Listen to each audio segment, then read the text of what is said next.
Salut, Salut! est-ce que tu m'entends bien? Je t'entends bien. Ok, Donc, normalement, j'enregistre. Enfin, oui, j'enregistre. Je vais essayer de pas parler trop fort.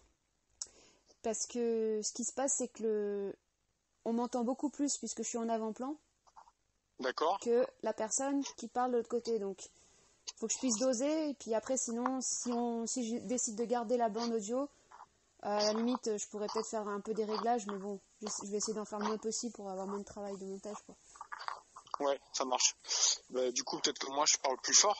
Bah, si tu peux parler plus fort, ouais, ce serait génial. Ok, ça marche. On fera ça.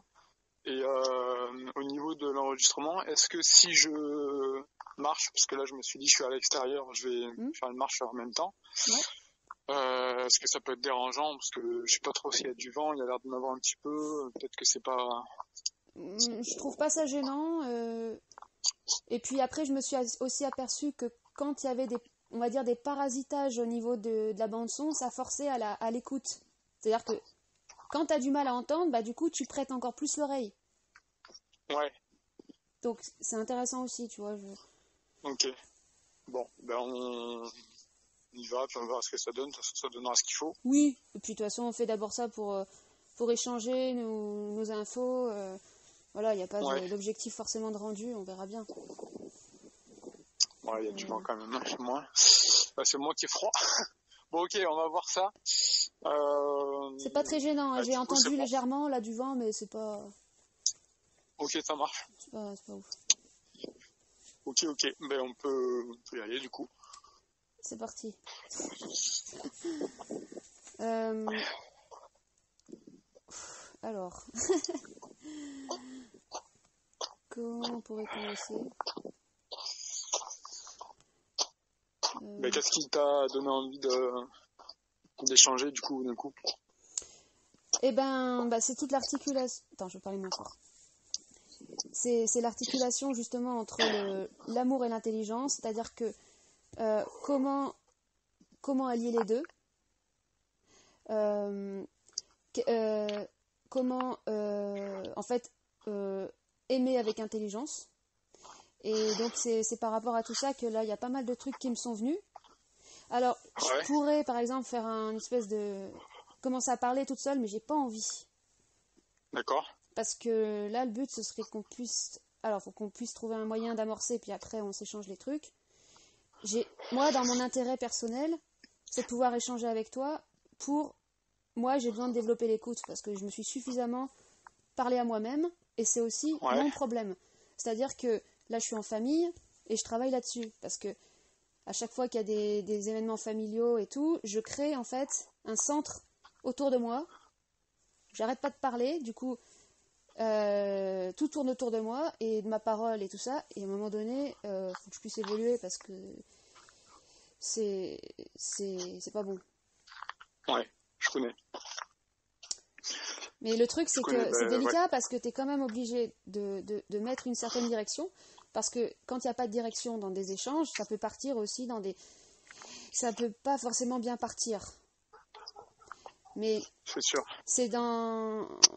Bon, après on peut parler de ça aussi, mais c'est plus comment dire, dans la posture intérieure, comment tu te Mhm. positionnes intérieurement, qui va justement créer une sorte de contexte énergétique où les êtres vont se positionner. Enfin bon. Mais comment, moi, la question c'est de me poser, c'est comment je peux agir sans agir? Comment je peux agir sans parler, Ouais, tout en donnant une direction, mais en prenant ma place. Parce que le but, c'est que quand il y a du monde, que tout le monde ait sa place et tout le monde soit pris dans quelque chose de positif. Tu vois, dans un... ouais. Voilà.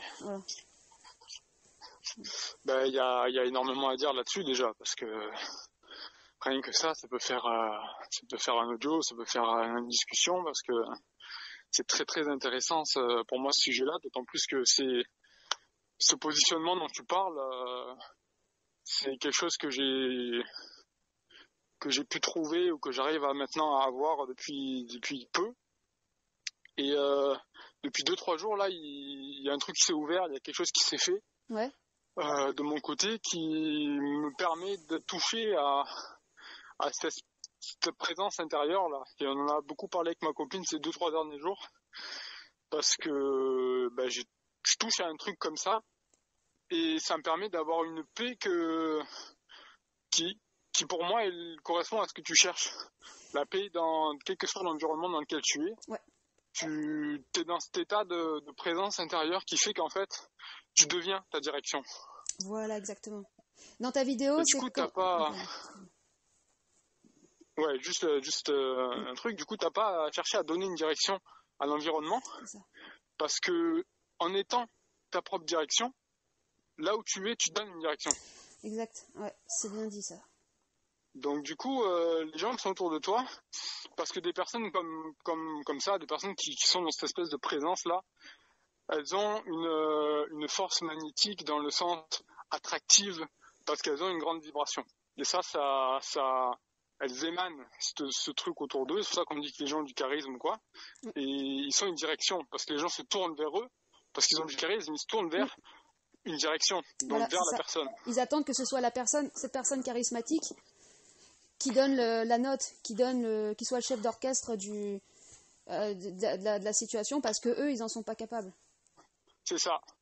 Puis quand tu es capable de rester humain en ayant cette présence, tu permets aux gens de se recentrer vers eux-mêmes parce que tu leur dis en gros la seule direction que je peux avoir, c'est la mienne. J'ai pas de direction à donner. Et du coup, tu forces les gens à se recentrer vers eux pour devenir leur propre direction. C'est ça. Là où ça peut être justement intéressant au niveau de ce charisme et au niveau de la direction, c'est justement, moi, mon objectif, c'est d'arrêter d'intervenir. Si j'interviens, c'est parce qu'il y a des dérives. Tu vois, il y a des trop de négativité ou bien, tu vois, quelque chose qui s'élève pas, on va dire, qui est pas... qui monte pas en vibration, on va dire ça comme ça. Mais là, mon objectif, c'est de pouvoir cesser d'intervenir. Et du coup, cette articulation au niveau intérieur entre l'intelligence et le cœur, parce que le cœur, c'est la technologie centrale, c'est-à-dire que c'est la force d'irradiation qui est la plus forte. C'est la technologie, enfin, tu vois, le cœur, c'est englobant. C'est ça, c'est englobant. L'esprit, c'est les yeux, c'est-à-dire symboliquement dans le corps humain, c'est les yeux. Donc c'est les yeux de celui qui voit, qui observe, qui discerne et qui comprend en même temps. Et en même temps, il est connecté à son cœur, donc cette force d'irradiation, et ça crée cette connexion entre les deux, ça crée comme une sorte de technologie invisible qui peut avoir son impact, sur l'environnement sans action apparente. Et c'est ce que tu dis, mais voilà. Toi, tu parles de ça quand tu dis que tu as trouvé... Parce que dans ta vidéo, tu disais justement que tu avais réussi à plus faire chier ta copine. À plus... tu sais, quand tu maîtrises pas ton feu, et donc forcément, tu vas t'en prendre à ce qu'il y a devant toi. Pour cet état de paix, le problème, c'est que nous, avec la spiritualité, on n'a pas compris que la paix, c'est un travail. C'est-à-dire que tu combats en toi-même. C'est un combat intérieur pour la paix. Il n'y a pas de paix sans combat. C'est ça. Mais c'est pour ça qu'on combat, en fait. C'est pour ça qu'on combat nos forces. C'est ça. Puis à un moment donné, pour arriver dans cette paix entre soi et soi-même et entre soi et son environnement, pour comprendre que le combat il est intérieur. Et c'est pour ça que je parlais d'identité mentale dans ma vidéo, parce que l'opposition elle se fait par rapport à ce qu'on appelle l'esprit, ce qu'on appelle ce truc qui nous donne ce feu, qui nous fait parler, qui nous fait avoir une capacité à disséquer ce qu'on voit d'une façon tellement intelligente, tellement logique, en dehors d'un rationnel psychologique, qui fait que on donne l'impression aux autres, et on se donne à soi-même aussi souvent, et c'est ça le plus gros problème, l'impression qu'on a raison, parce que on est capable de voir beaucoup plus loin. Et en général, celui qui voit le plus loin, c'est celui qui a raison. Et cette paix, elle se trouve quand tu en arrives à réaliser, et ça c'est vraiment quelque chose qui se passe à un moment donné, c'est comme une saturation qui déclenche la réalisation de ce truc-là. Quand tu réalises qu'en fait, ton esprit, comme tu disais, c'est tes yeux, mais ils sont connectés à ta bouche. Qu'à un moment donné, il faut que tu les connectes au cœur. Voilà. Si tu connectes tes yeux au cœur, comme le cœur est plus grand, C'est fou, c'est ce que exactement tu ça. verras, Ouais. tu seras capable de le voir avec amour, c'est-à-dire avec respect pour l'homme. Ouais. Au lieu de le voir et de le dire parce que tes yeux sont connectés à ta bouche. Ah ouais. Mais ça, c'est un truc que tu peux dire de cette façon-là, d'une façon simple et percutante quand tu le vis. C'est pour ça que je peux le dire comme ça, parce qu'aujourd'hui je le vis, parce que je suis en opposition à l'intérieur de moi, et cette opposition me donne une position interne. Quand tu parles d'opposition, tu parles d'opposition par rapport à des tendances que tu pourras avoir à devoir prendre la parole ou commenter ce que tu comprends, ou enfin, tu parles d'une opposition par rapport à toi-même. Ouais. C'est ça, c'est par rapport à ce combat intérieur. Ce feu, l'esprit, la conscience, n'importe quoi, qui te pousse à parler. Moi, j'ai pu en arriver là parce que à un moment donné, j'ai réalisé que j'étais poussé à parler, j'étais poussé à m'exprimer, j'étais poussé à toujours vouloir tout décortiquer, tout étudier avec ma parole. Ouais. Et il a fallu que je vive ça pour en arriver à saturer, c'est-à-dire qu'à un moment donné, j'en avais marre de parler pour moi-même, tu vois, je parle trop, je parle des heures, et puis en fait ça me lasse. Est-ce que je peux faire un truc sans avoir à faire une étude dessus? Ouais.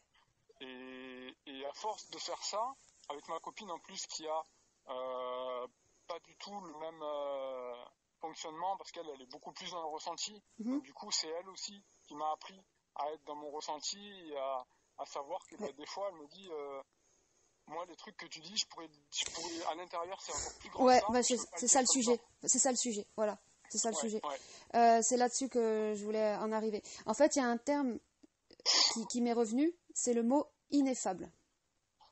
Ineffable, c'est ce que tu ne peux pas dire. Pourquoi tu ne peux pas dire? Donc, on pourrait prendre l'exemple d'une expérience, soit mystique, ou soit une rencontre amoureuse. Par exemple, tu croises le regard de quelqu'un et c'est foudroyant, c'est-à-dire que tu reconnais l'autre en toi, enfin il y a quelque chose qui passe. C'est ineffable parce que au niveau ça peut pas être dit, c'est-à-dire que tu n'as pas les moyens de pouvoir verbaliser cette chose, et parce que en fait toutes les émotions, en fait tous les sentiments, toutes les compréhensions sont contenues au niveau comme dans un espace condensé atomique. Tu vois ce que je veux dire? Comme l'origine de la vie, c'est condensé, tout est contenu. La rencontre amoureuse, parce qu'on parle d'amour astral et tout, mais je suis désolée, il y a quand même, on va enlever tout ça, hein, on va dire quand même que c'est quelque chose d'extraordinaire, tu vois. Et ben, tu ressens tellement tout en même temps que tu peux pas le dire, parce qu'il faudrait et quand tu vas commencer à parler, qu'est-ce qui va se passer? La pelote où tout était contenu, elle va commencer à se dérouler et tu vas commencer, avec ta parole, à partir dans une... comment dire tu parlais de disséquer partie par partie, donc ça va être réducteur d'une certaine manière. Et tu vas encore croire que tu es en train de comprendre quelque chose. Et toute une partie, moi qui a été longue, c'est que je croyais que je comprenais. Enfin, je croyais que ce que je disais avait de l'importance.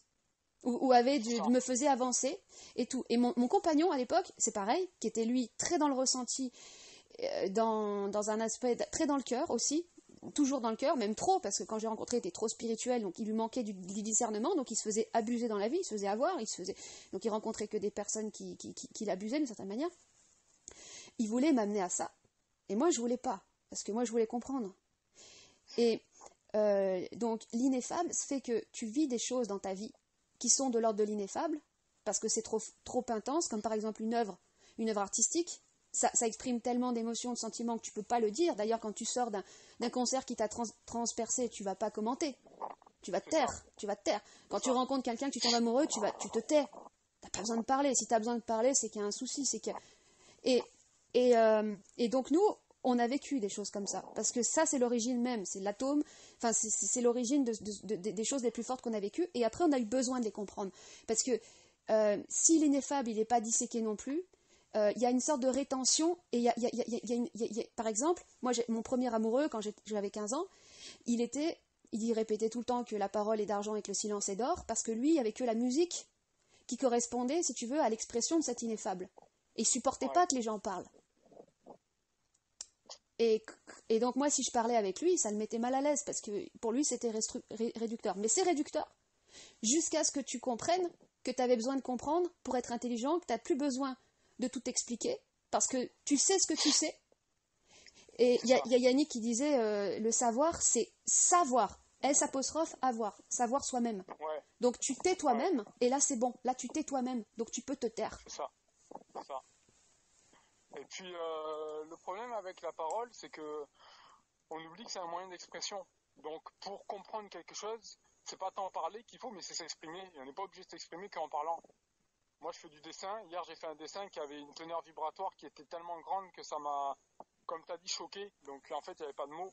J'ai parlé après du dessin, mais à la fin je l'ai déchiré d'ailleurs pour pas revenir dessus parce que je voulais pas être tenté de raisonner et de réfléchir le dessin.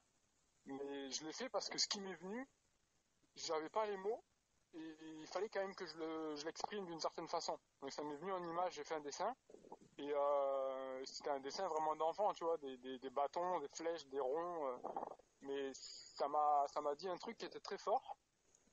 Ben, je me suis exprimé. Et on peut s'exprimer avec la musique, on peut s'exprimer avec le corps, on peut s'exprimer avec n'importe quoi, en faisant des bijoux, en ce moment je fais des origamis.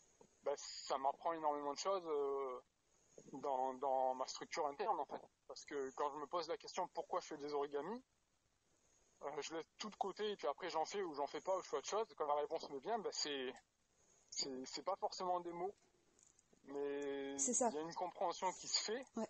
Et faut se dire pourquoi si ça nous vient à l'intérieur d'une façon qu'on peut pas expliquer, on voudrait l'expliquer en fait. Oui. C'est deux mouvements complètement opposés. Parce que quand tu parles de ton dessin vibratoire, on pourrait parler aussi de certaines musiques, surtout la musique, parce que c'est très puissant, ça va toucher encore plus à plus d'ineffables. Ça va toucher à plus d'ineffables, tu vois, à plus de comment dire, de grand, enfin d'englobant. Mais le problème, c'est que l'homme, il ne peut pas se suffire de l'ineffable. C'est-à-dire que les arts picturaux ou simplement la musique, c'est comme si c'était amené, j'irais presque à disparaître ou à être totalement absorbé. Parce que l'homme, son art, en fait, c'est lui-même. C'est cette interne, c'est son intelligence, son cœur, c'est ça son art. Il n'aura plus besoin de dessiner l'homme plus tard. Il n'aura plus besoin de... Parce que c'est ce qu'il créera, il va te mettre de la matière. Enfin, je veux dire, bon... Donc... Il y aura tout, mais c'est vrai que la parole et la compréhension, ça, c'est obligatoirement une forme qui va être destructrice d'ineffable. Comme je te dis, mon premier amour, il ne pouvait pas supporter qu'on parle parce que, oui, on allait détruire, tu détruis de l'ineffable, tu détruis du sentiment, tu détruis du profond quand tu parles. Quand tu tombes amoureux, tu ne parles pas à la personne en face. Tu ne veux pas parler. Parce que tu sais qu'il y a quelque chose qui va se casser quand tu vas parler. Tu vois ce que je veux dire ? Ouais. Une sorte de magie, mais c'est une magie qui se casse, mais il faut la casser aussi. Le truc à nuancer quand même, c'est que c'est destructeur, oui, mais c'est reconstructeur aussi. Parce que c'est comme une clé qui touche des portes. Ouais. Et puis c'est sûr que si tu vis de l'ineffable, il y a une sorte de mysticisme, de spiritualisation de ce que tu appelles l'ineffable, qui doit être démystifié avec la parole, c'est-à-dire que tu ouvres la porte avec la parole qui est d'une clé, pour voir ce qu'il y a dans la pièce, et la pièce, au bout de la pièce, il y a une autre porte. Puis tu ouvres la porte, il y a une autre pièce, puis il y a une autre porte. Et la parole, elle doit servir que à passer les portes pour vivre l'ineffable, parce que éventuellement tu en parles, parce que tu t'exprimes, parce que ce que tu vis, tu vas l'exprimer par projection, parce que on est dans la matière une conséquence de ce qu'on vit. Donc le corps ou l'environnement ou la parole, c'est que de la conséquence de l'ineffable. Et on exprime l'ineffable pour traverser la pièce et ouvrir la porte et aller dans notre pièce. C'est exactement ça, mais c'est... Oh là là, c'est ça. Si on vit de l'ineffable en se disant je ne peux pas y toucher, ouais. On reste dans la pièce parce que la pièce qu'on a dedans, c'est beau, c'est grand et je ne veux pas le toucher. D'où le piège de la parole qui est d'argent et le silence qui est d'or. Pourquoi est-ce qu'on veut pas briser ce mystère, cet ineffable ? Parce que c'est confortable, c'est peut-être par peur de l'inconnu, c'est peur de la mort parce que ça veut dire que tu meurs à un mystère. Mais bien sûr, il y en a encore un autre après à dévoiler. Et t'as peur, le mystère c'est un confort aussi. Parce que... Il y a un truc qui me vient, excuse-moi, ouais, vas-y. je suis désolé. Non. Parce parce qu'après je l'ai oublié, c'est rigolo, on va dire, c'est intéressant. Tu dis la parole est d'argent, le silence est d'or. Et ce qui me vient, c'est en fait la parole c'est de l'argent et le silence d'or. Donc si tu as de l'argent, parle, réveille le silence et il n'y aura plus de question de se taire ou de pas se taire, parce que quand tu auras parlé, que tu auras réveillé le silence, tu seras devenu le silence. C'est exactement ça, putain. Et en plus, parole s'endort dans le silence parce que tu as acheté le silence et du coup tu deviens le silence. bah c'est comme la paix et la guerre, c'est que tu fais la guerre pour la paix. En fait, tu parles pour pouvoir te taire aussi. Et d'ailleurs, dans les audios de Bernard de Montréal, les moments les plus intenses, c'est quand il se tait. Et c'est cet espace entre les deux qui est la création. Ça, c'est la respiration. Et que la vibration, ça fonctionne comme ça. C'est qu'il y a un verbe créateur qui est une sorte d'impulsion et il y a une détente. Et c'est là que le monde il se crée. C'est comme dans l'inspire et l'expire. C'est entre les deux que ça se crée. Et ça, tu comprends cette articulation. Plus tu comprends cette articulation, plus tu deviens maître de ta parole et de ton silence aussi. Et de ton silence, et du temps de pause dans ta vie. Putain, c'est génial. Tu es capable de supporter le temps de pause de ta vie parce que tu sais que tu es en gestation. Et quand tu vas accoucher, tu vas être encore plus grand que ce que tu étais avant. Moi, je le vois avec ma page YouTube. J'ai pas fait de vidéo pendant 2 mois. Et j'en faisais dans ma tête, comme je le dis dans une vidéo. Et là, je reviens sur ma page YouTube et je suis prêt à parler et à faire plein de vidéos. Et les choses que je dis, elles sont aussi raffinées que le temps que ça m'a pris pour avoir à les dire, en fait.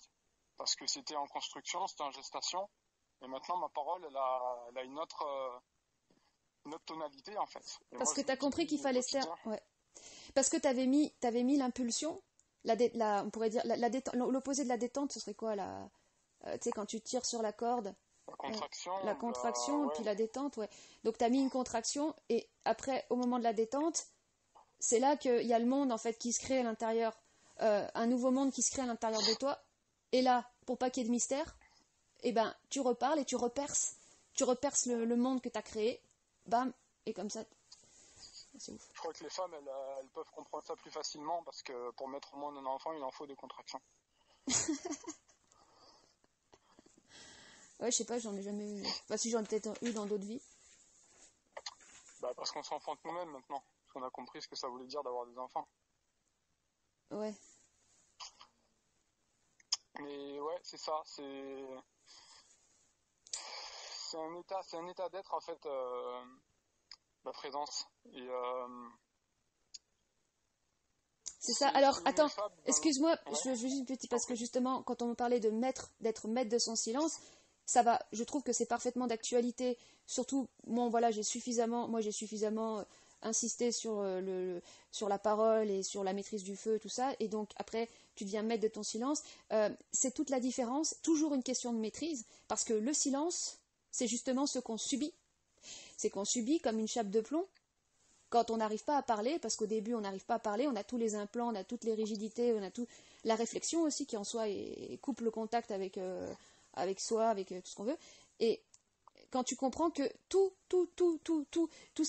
les aspects de l'humain, c'est en soi des données qu'il faut maîtriser. Par exemple, même la culpabilité en tant que telle, parce qu'à une époque je voulais supprimer la culpabilité. La culpabilité, ça peut être aussi un ingrédient que tu utilises pour pouvoir te permettre de rester, comment dire, de garder une capacité à t'autocritiquer sur tes actions. Si tu n'as plus de culpabilité, bon, tu vois, tu es plus insensible, tu es complètement insensible. Donc ça permet aussi de ta fragilité. Enfin, bref. Et le silence, parce qu'on a eu besoin de parler beaucoup. Moi, j'ai eu besoin, comme tu parlais de saturation, de saturer la parole et tout. Pour pouvoir récupérer mon silence et le vivre en étant dans cette paix. Et ça, au niveau physique, dans ma relation aux autres, surtout donc toujours les proches, c'est ce qui est le plus intéressant, c'est très palpable, parce que quand tu as fait sauter les rétentions et quand tu es réellement maître de ton silence, au niveau physique, tu sentiras une détente naturelle. Tu n'as pas besoin de te forcer à la détente. Parce que souvent, dans les repas familiaux, tu te forces à la détente. Je ne sais pas si toi, ça t'arrive. Mais moi, là, c'est nouveau. Je me force plus à la détente. Je suis détendue.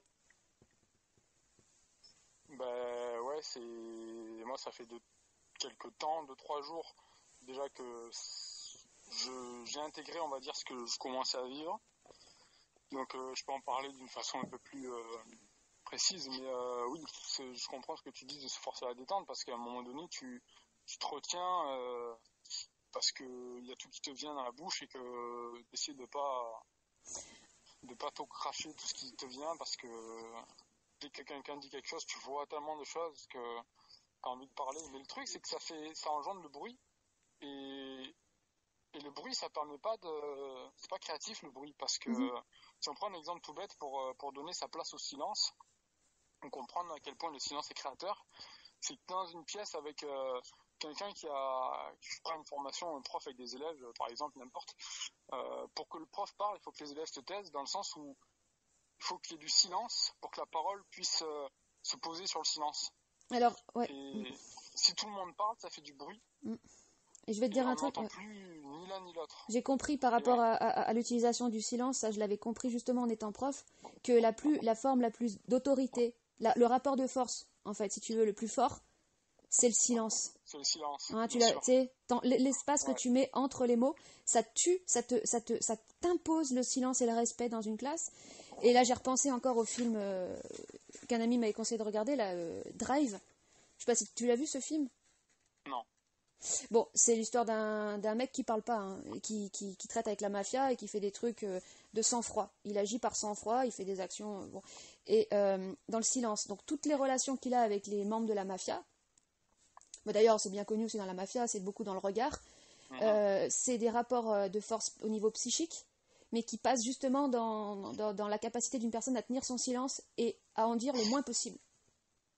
Parce que finalement, quand tu parles sur toi, tu fais un aveu. Donc tu donnes à l'autre, en fait, le moyen de te détruire. Quand tu es sûr de toi, tu n'as pas besoin de parler. Quand tu es sûr de ce que tu sais, en fait, tu n'as plus besoin de parler. Et tu fais passer. Et alors, ce que moi j'ai constaté dans ma relation aux autres, donc déjà, c'est cette détente beaucoup plus naturelle, donc je me sens bien en moi. J'ai plus ces forces de culpabilité ou de diminution, parce qu'on a tendance toujours à se diminuer par rapport aux autres, ou à s'auto-saboter sur des petits détails débiles. Parce qu'on n'assume pas en fait notre position. Quand toi tu l'assumes intérieurement, qu'est-ce que ça fait chez les autres? Ils te respectent. Et il peut y avoir des comportements, mais je te jure, assez surprenants. Moi, j'étais pas habituée au respect. Enfin, si, ou alors je faisais pas attention parce que c'était trop insupportable pour moi qu'on me respecte, parce que j'avais trop besoin de m'auto-saboter.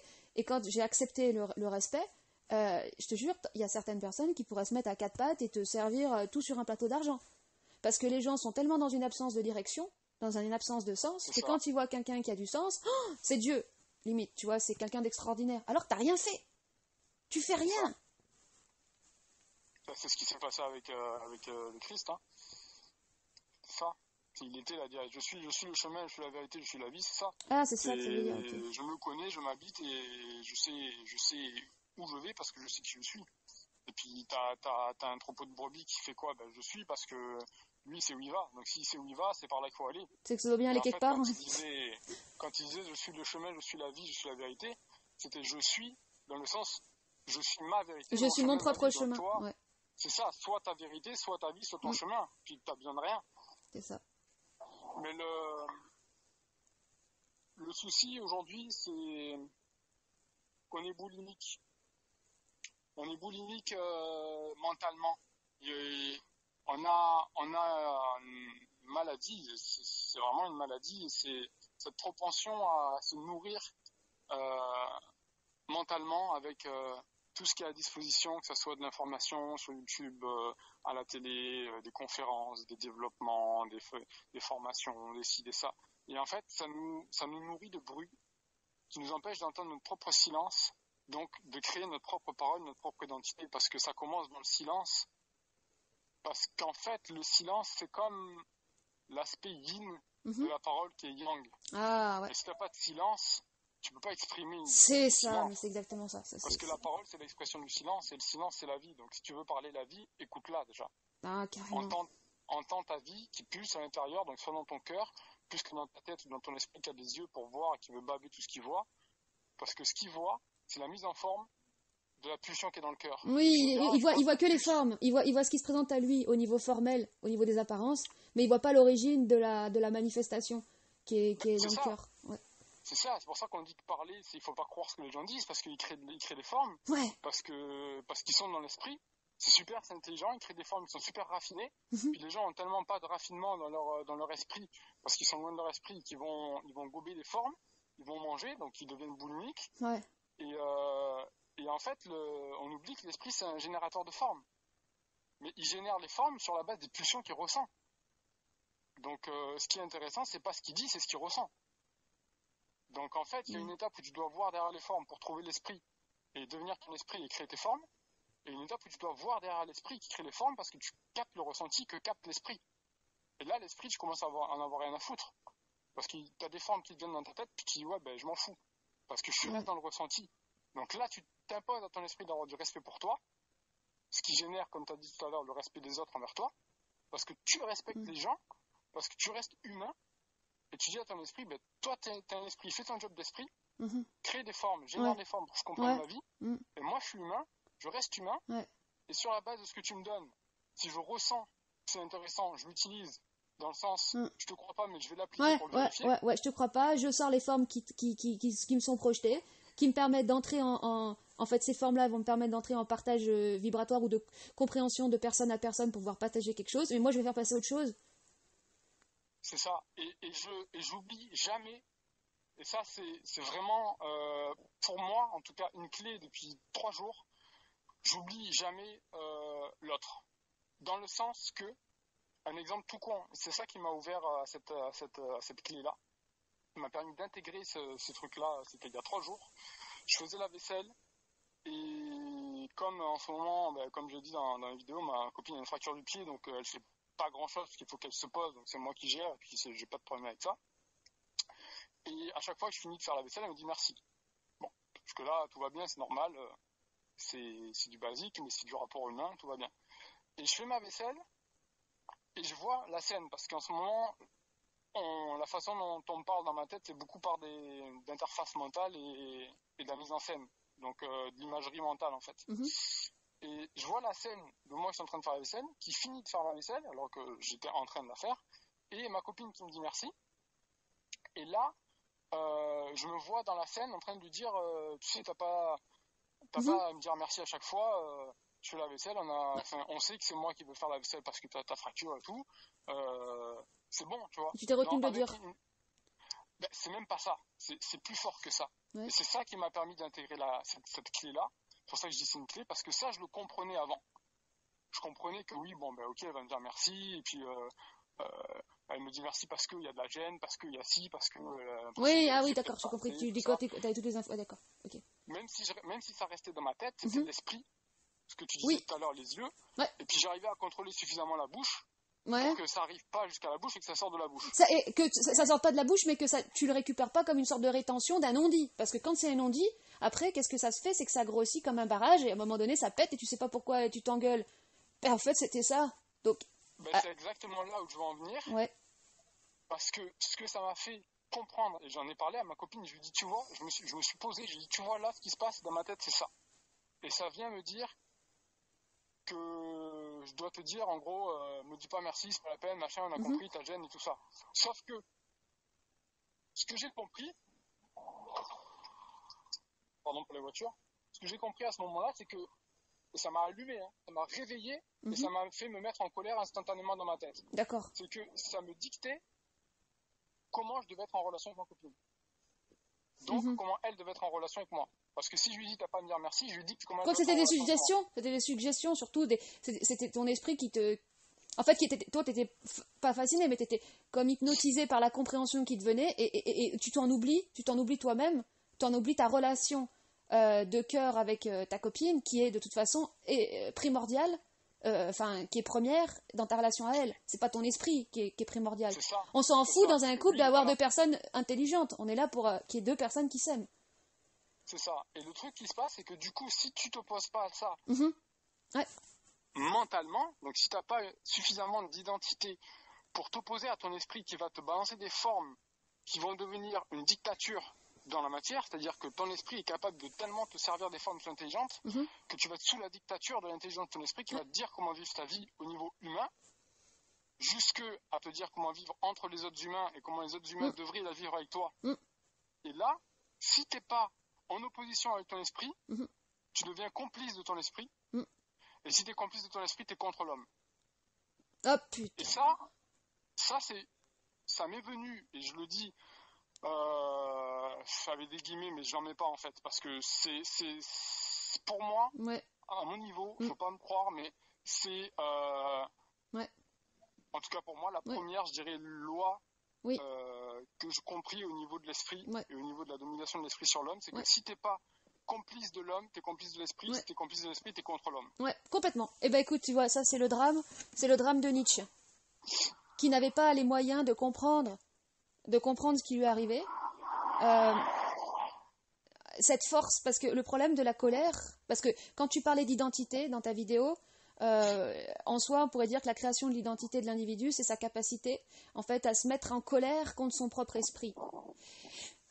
Et cette colère, pour qu'elle soit dirigée contre l'esprit, tu dois avoir tout compris, tu dois avoir une perception déjà de l'astral, de l'invisible, et ensuite de l'avoir dépassé, mais après tu la retournes contre le point d'origine. Donc la colère de Nietzsche contre Dieu, c'est ça en fait. Enfin, d'une certaine manière, on pourrait l'interpréter comme ça. Mais après, ça peut rendre fou en fait ça. Parce que tu te réalises que l'esprit, c'est anti-homme. Non mais attends. Et que du coup, l'homme, il a la responsabilité de faire advenir l'homme. Parce que ça n'existe pas, l'homme. Ça n'existe pas, l'homme. C'est lui qui va décider c'est quoi l'homme. Donc il dit fuck à Dieu. Il dit fuck à Dieu pour dire fuck à l'esprit. Pour dire c'est moi qui suis c'est moi qui vais créer l'homme. Waouh. Et il faut avoir à la fois les épaules, les corps, toute l'épaisseur. Il faut avoir une épaisseur pour ça, supporter ça, quoi. Tu vois. Et c'est là où on revient à ce que tu disais tout à l'heure sur le respect. Parce Mhm. que moi, ce que j'ai réalisé à ce moment-là, c'est que si j'ai été capable d'être instantanément dans la colère et de m'opposer à l'esprit et de dire va te faire foutre, c'est parce que j'ai voulu avoir du respect pour moi, Ouais. pour ma copine, mais surtout pour moi. Ouais. Parce que si je me laisse dicter comment je dois être en relation, Ouais. que ce soit mon esprit, ma conscience, ma merde qui veut venir me dire comment je dois être dans ma vie, je me respecte pas moi. Ouais. Toi, dans ta vie d'humain incarné aussi. Et d'ailleurs, attends, parce que dans ta vie d'humain incarné, c'est là qu'on devient réel. Parce que tu sais, on est dans une matrice, tout est programme. Exactement. On est tout programmé. Et en fait, on active le réel en captant ça. Que en fait, notre vie a une putain d'importance. Mais bien sûr que oui. Si on est une conséquence. Et ça, c'est très grave à entendre. Parce que c'est très difficile à supporter. Mm-hmm.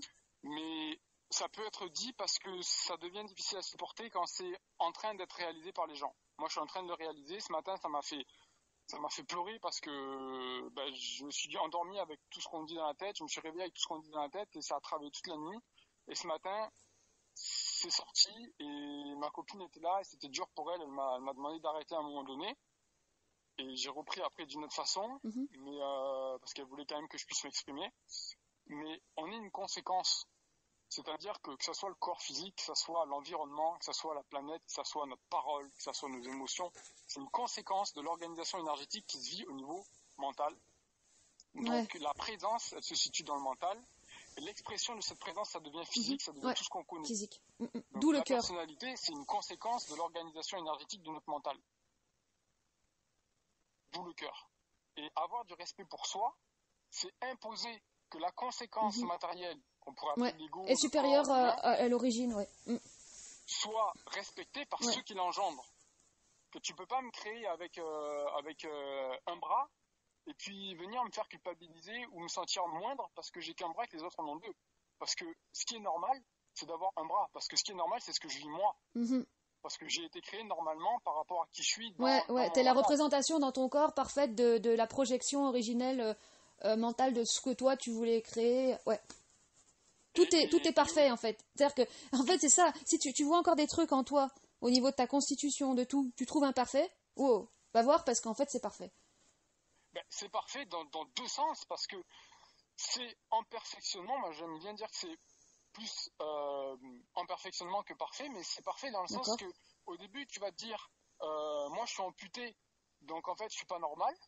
Et après tu vas te dire si je me suis fait amputer, c'est pour réaliser que il y a quelque chose d'autre qui doit me compléter. Donc déjà je suis amputé parce que je suis pas complet, mais que ce truc qui doit me compléter est amputé parce qu'il m'a fait amputer, parce qu'il m'a fait comme lui.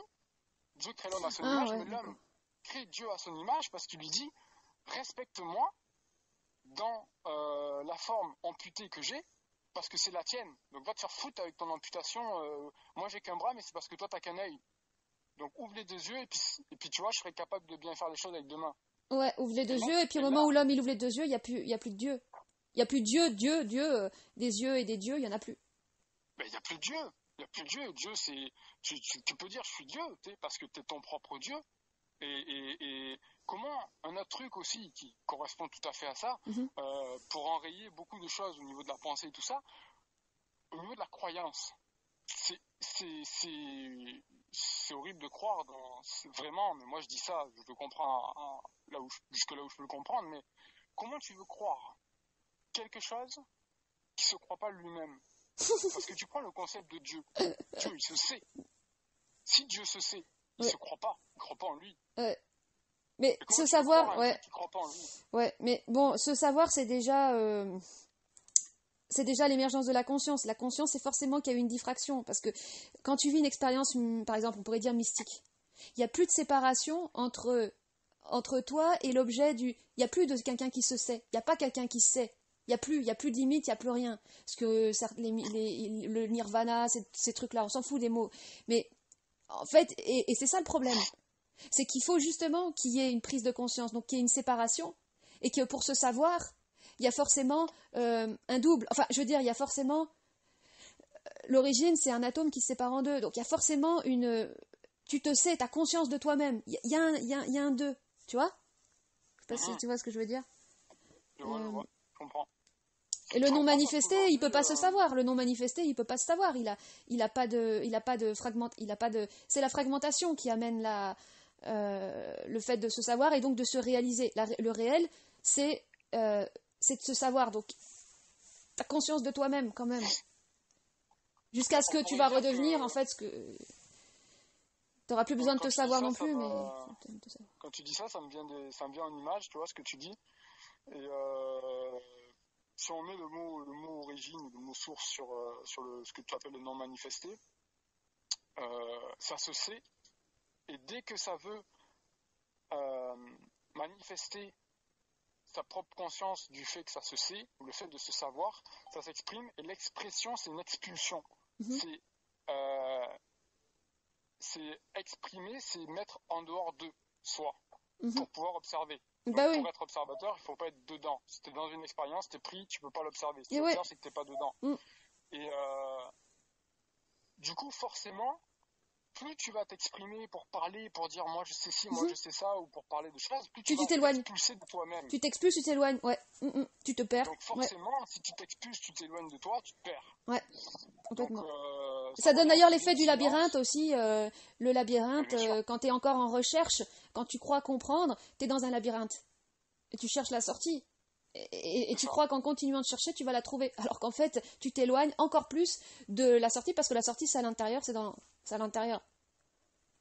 c'est ça. Mais c'est comme l'esprit Et, qui se prend au jeu des formes. Et pour se prendre au jeu des formes, donc de l'illusion, donc de l'extérieur, donc des apparences, donc de l'extérieur, il avait besoin de plus se savoir. Il avait besoin de plus savoir, en fait, de plus savoir du tout d'où il venait, quoi. En fait, l'expérience de l'oubli, le voile de l'oubli définitif. Parce que, je veux dire, moi, quand j'avais 15 ans, j'étais persuadée qu'après la mort, c'était le néant et que, de toute façon, j'étais tellement matérialiste, enfin, c'était vraiment. Bah, j'avais besoin de ça. mhm, Si j'avais pas connu ça, si j'avais été retenue par une sorte de fil d'argent de croyance à un espèce de Dieu, j'aurais pas pu vivre suffisamment de manière intense. Parce qu'en fait, l'intensité de la souffrance, de ce savoir perdu des origines, enfin, de ne n'avoir aucune origine, c'est tellement terrible. Enfin, je veux dire, moi, pour moi, le plus terrible, c'était que l'humanité disparaisse et que ce soit le néant. C'était le néant, en fait. Ben, c'était tellement insupportable que cette énergie de souffrance et d'insupportable et de désespoir, ben, c'est aujourd'hui, au niveau yang, ça on pourrait dire c'était le côté yin, au niveau yang, c'est ce qui fait, en fait, ma force de retour, en fait, ma force de retour à la source. Non, c'est une façon de parler, c'est de la source, c'est de la merde.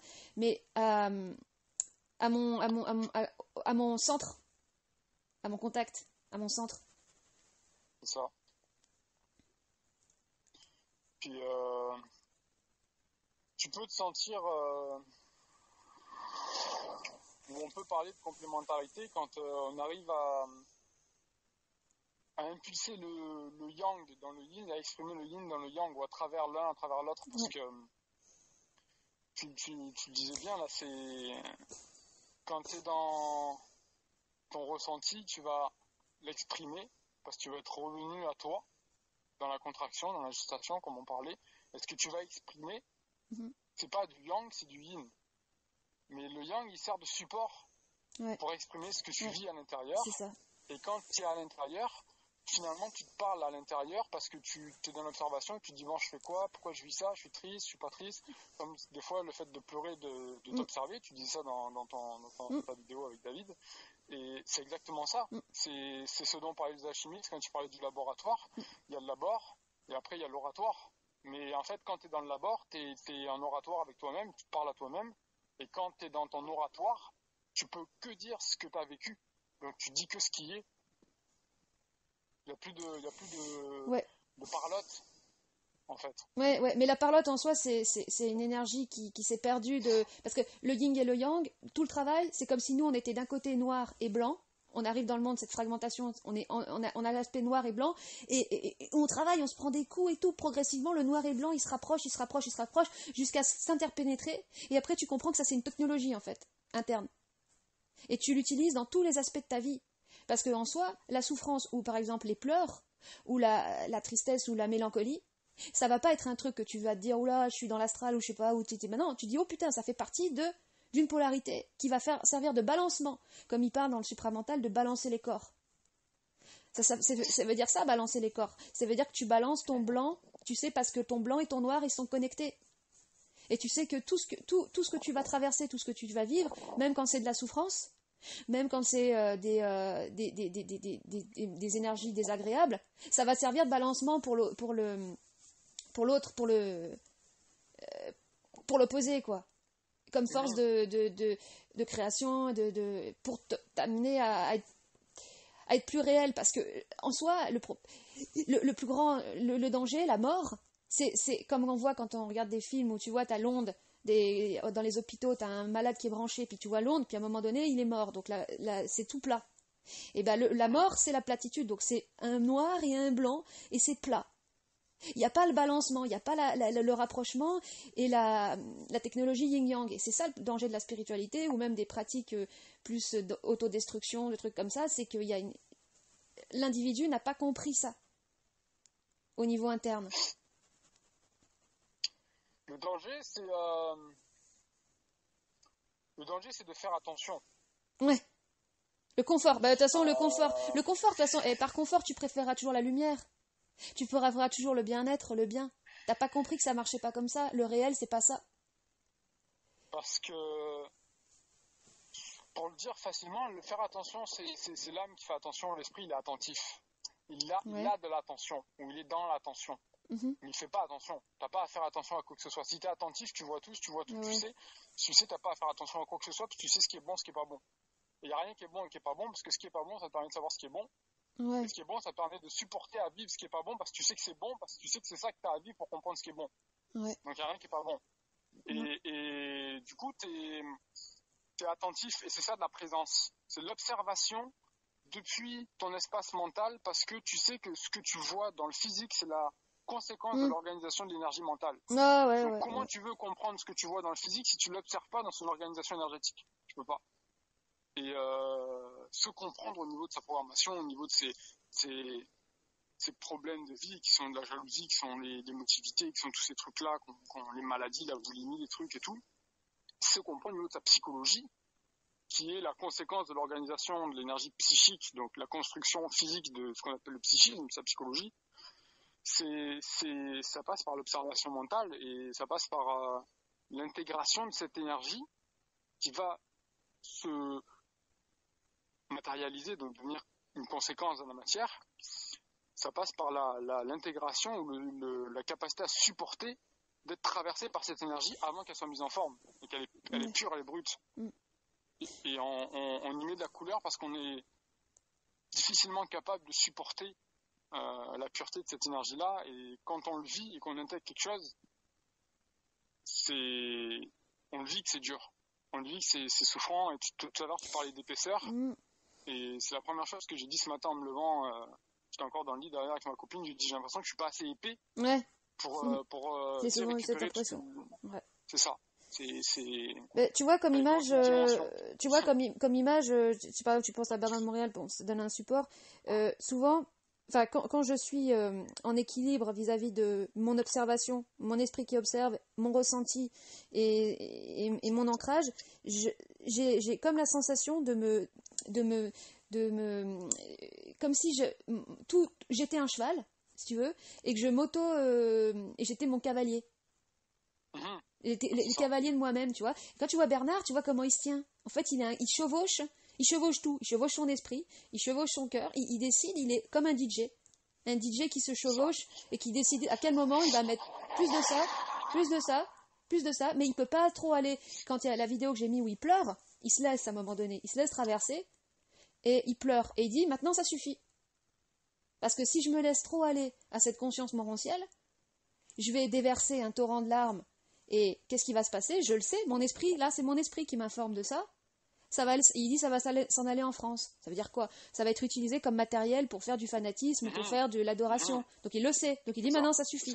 Mais il l'a montré quand même, parce qu'il fallait quand même bouleverser, montrer, il fallait quand même qu'il montre ça. Tu vois? Mais question de dosage. DJ cavalier de soi, tu vois. Et là, ça devient vachement intéressant, parce que tu te dis, au lieu tu subis plus, parce que moi comme je disais au 3 décembre et tout, je commençais à stresser pour Noël, et là je me dis mais non, ça va être intéressant parce que je vais utiliser cette situation pour voir comment je peux me chevaucher moi-même et apprendre à me chevaucher dans tous mes aspects, quoi. D'ailleurs c'est marrant parce qu'on parle les gens parlent d'entité astrale, ils disent ouais, je me suis fait chevaucher, tu vois, ou par exemple dans le fait même dans la masturbation, en fait j'avais un ami qui disait ouais, c'est comme si tu avais une entité qui te chevauchait et tout. Bah oui, bah ça c'est un aspect négatif, donc non maîtrisé, et après quand tu récupères la maîtrise, bah c'est toi qui te chevauches toi-même, en fait. Tu t'auto-chevauches. Il n'y a plus personne qui peut te chevaucher nulle part, ou alors ici il va se prendre un coup sur le dos. Puis à un moment donné, on réalisera que on a une conséquence, dans le sens que tu es mis dans l'expérience et tu subis l'expérience tant que tu t'intéresses à la conséquence de l'organisation de ton énergie. C'est-à-dire que tu es trop focalisé sur ta conséquence et pas assez sur sur toi, sur la vie qui génère. En soi, il n'y a pas d'origine, c'est toi l'origine. C'est toi l'origine, que tu comprends que tu es à chaque fois l'origine. À partir du moment où tu es dans ton centre, tu es dans l'origine. Il n'y a pas à aller à retrouver une origine quelque part, enfin nulle part. Ben, surtout que l'origine, elle s'autogénère à l'instant où elle a besoin de créer une forme. Donc, si tu cherches l'origine, tu te perds parce que tu vas la voir là, puis tu vas la voir là, puis tu vas la voir là, puis en fait, à chaque fois que tu vas y être, elle sera ailleurs parce que elle est partout, mais en fait, elle est partout en autogénération constante. Donc, si tu veux être dans ton origine, ben, tu bouge pas parce que tu es là où tu es, parce que conséquentiellement, tu es là où tu as été généré. Donc, tu es dans la création au moment où tu es toi. Donc, en fait, tu es déjà un être à la fois créé et créatif parce que tu t'autogénères tout le temps. Si on avait une conscience de la matière qui était suffisante, on verrait qu'en fait c'est comme quelque chose qui s'arrête, qui vient, qui s'arrête, qui s'auto-crée, qui revient sur lui-même et qui se repart à l'intérieur et qui se recrée, mais en étant toujours plus créé. Donc c'est pas comme un gif, tu vois, un gif ça revient toujours au même point de départ. Non, c'est que ça revient mais ça évolue en même temps. C'est un truc de ouf, puis c'est des fractals et tout, laisse tomber.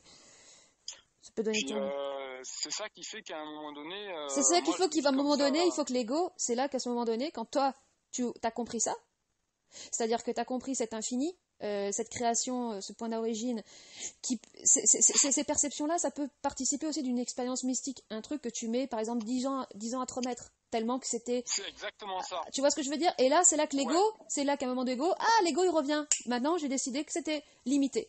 J'ai décidé que j'allais mettre les bords ici, et mon œuvre, il ressemble à ça. Bam. C'est ça. Parce que s'il n'y a pas d'ego, bah, tu finis à l'HP. C'est-à-dire, l'HP, c'est qu'il n'y a plus de séparation entre... Tu es complètement absorbé, et l'esprit, en soi, c'est ça, quand tu dis qu'il est anti-homme, c'est qu'il peut t'absorber. Il peut t'absorber dans l'infinité de ses compréhensions, de son infini, de ses fractales, de ce que tu veux, quoi. C'est ça. Moi, ça m'a fait ça hier soir en me couchant, parce que j'étais parti là-dedans. Et à un moment donné, je me suis dit, mais ça va me donner trop d'impression. Et de voir ça, c'est pas évident, parce que ça demande déjà de suffisamment observer que ce qui est en train de se passer. D'être suffisamment perdu ou d'être suffisamment un peu pris dans un, pas un début de folie, mais dans quelque chose d'abyssal en tout cas. Dans un truc vertigineux. C'est ça. Et hier, j'avais besoin d'arrêter et de revenir à l'ego et de dire voilà. J'arrête tout, allez tous vous faire foutre, parce que pour l'instant, parce que en ce moment j'ai mal au dos, donc je fais des exercices physiques pour le dos. Et t'as décidé de faire passer ton dos en priorité. C'est ça. L'ego a décidé de faire passer le dos en priorité. Ouais. Pour l'instant, là, ce soir, je suis Kevin, je suis dans mon lit, j'ai mal au dos, et ma réalité, c'est ça. Ouais. Et stop.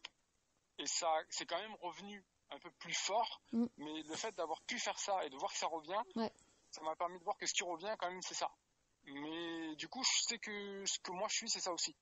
Donc c'est ça aussi, rester ancré dans le sens, tu peux pas...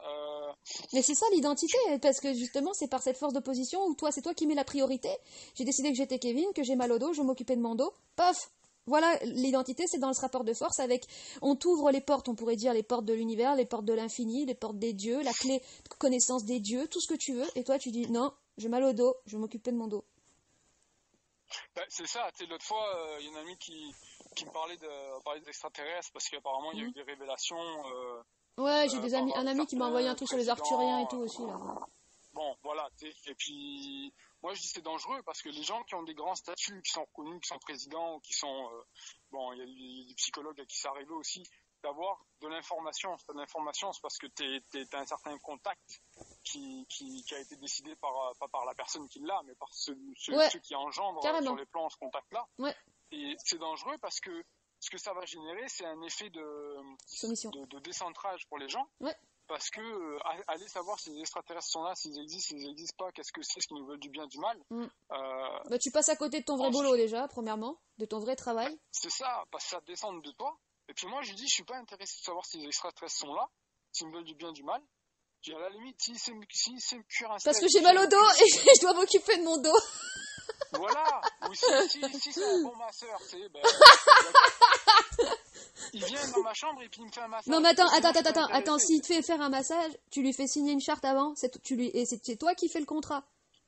On s'en fout de ce qu'il y a dans le contrat, tu peux oublier des trucs, mais c'est important que ce soit toi qui lui fasses signer le contrat. Ouais, mais déjà, je t'explique que si je le laisse rentrer dans ma chambre, c'est que le gars, tu sais... Quoi? Qu'il vienne déjà, mais ouais. C'est déjà en amont du contrat, ça. Tu rentres dans ma chambre, c'est que je te laisse rentrer dans ma chambre, c'est que... C'est qu'il a déjà signé le contrat avant, s'il est rentré. Ouais, d'accord. C'est ça, il faut qu'il s'égoïse un peu, tu vois, le truc. C'est ça, l'esprit, à un moment donné, il faut qu'il comprenne que si t'as un contact avec ton esprit, c'est que ton esprit a contact avec l'ego. Si l'esprit a contact avec l'ego, il vaut mieux qu'il respecte l'ego parce que c'est le corps dans lequel il va être, c'est la forme qu'il a lui-même générée. On est la conséquence de l'esprit, mais c'est pas parce qu'on est une conséquence qu'on est moindre. Parce qu'on est une conséquence qui se sait parce qu'elle a l'esprit dedans. Donc à un moment donné, il faut qu'on réalise qu'on est plus que l'esprit parce qu'on est non seulement lui, mais en plus sa conséquence. Lui, il est que de l'esprit. Ah ouais, nickel. Oh putain, c'est bien dit ça. Donc quand tu sais ça, tu dis à l'esprit maintenant, respecte-moi, parce que sinon tu peux pas devenir ta propre conséquence. Ouais. Et là, les règles, elles changent déjà.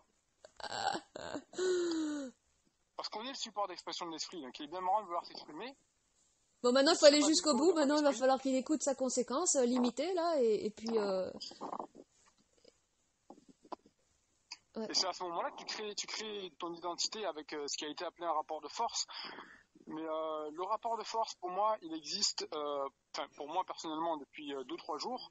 Et pour moi, il existe depuis que je suis capable de imposer au niveau des plans, que ce soit mental, que ce soit l'esprit, j'en sais rien d'autre, tout ce qui n'est pas physique, humain, qui passe dans la tête. Il existe depuis que j'ordonne qu'on me respecte, en fait. Et on me respecte depuis qu'on ne me dit pas n'importe quoi dans ma tête, depuis que quand il y a des pensées qui me viennent par rapport à moi, ma copine, ma vie, mon truc, je vois que ça n'a rien à foutre là parce que c'est pas du tout qui je suis, c'est pas du tout ce que je pense et ce que je veux faire. Et il faut s'en parler de ça. Il faut s'en parler dans sa tête, donc ça crée une communication. Ouais. Oui, c'est ce que disait Yannick aussi, parlait de ça, de confronter les pensées qui nous traversent. Mais moi, tu vois, un truc que j'ai capté, c'est que moi aujourd'hui, je peux pas dire que je pense pas ou que parce que il faut penser. La pensée, c'est la communication, sauf que c'est le mec qui t'appelle et toi t'as pas de micro. Bon, donc il faut développer son micro. Et lui, il a un macro, donc c'est un Mac, et puis toi, bon, à un moment donné, il faut reprendre le dessus. Mais c'est ça, c'est à un moment donné, tu trouves ton micro, puis tu peux parler aussi. Donc la parole, c'est une pensée audible.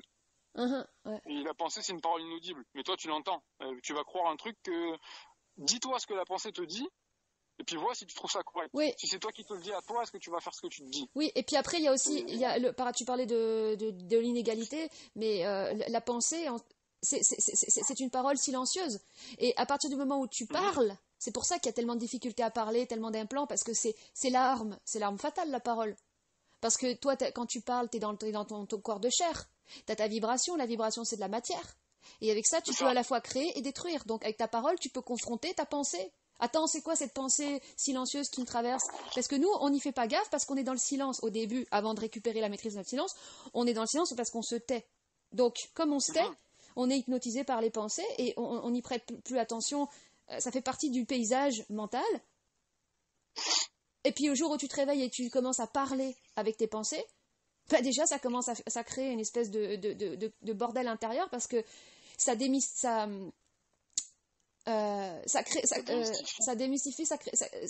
toutes les habitudes de relations aux autres, parce que tu regardes dans les conversations, dans les rapports humains, combien de personnes pensent, mais pensent en silence et disent autre chose pour masquer, donc ça crée une dissonance. Parce que normalement, il n'y a plus de dissonance, il n'y a plus de parasitage quand c'est direct, quand il n'y a plus de réflexion, tout le monde s'exprime en fonction de ce qu'il ressent. Mais la plupart dans les rassemblements, c'est des gens qui se taisent et qui sont hypnotisés par les pensées qu'ils ne le savent pas et qui créent par un effet de contrôle une fausse parole qui est le fruit d'un contrôle et d'une hypnose qui est liée à la masse. Parce qu'on parle pour faire comme il faudrait. Quand tu disais je vais faire le gendre idéal, c'est exactement ça. Quand tu vas voir tes parents, tu parles parce que tu dis ce qu'il faudrait dire dans ces cas-là. Alors t'as chacun son petit personnage. Moi j'ai le côté la fille l'adolescente attardée qui veut pas grandir et qui fait des blagues. Ça reste un programme, tu vois. C'est comme il faudrait. Et c'est pas ton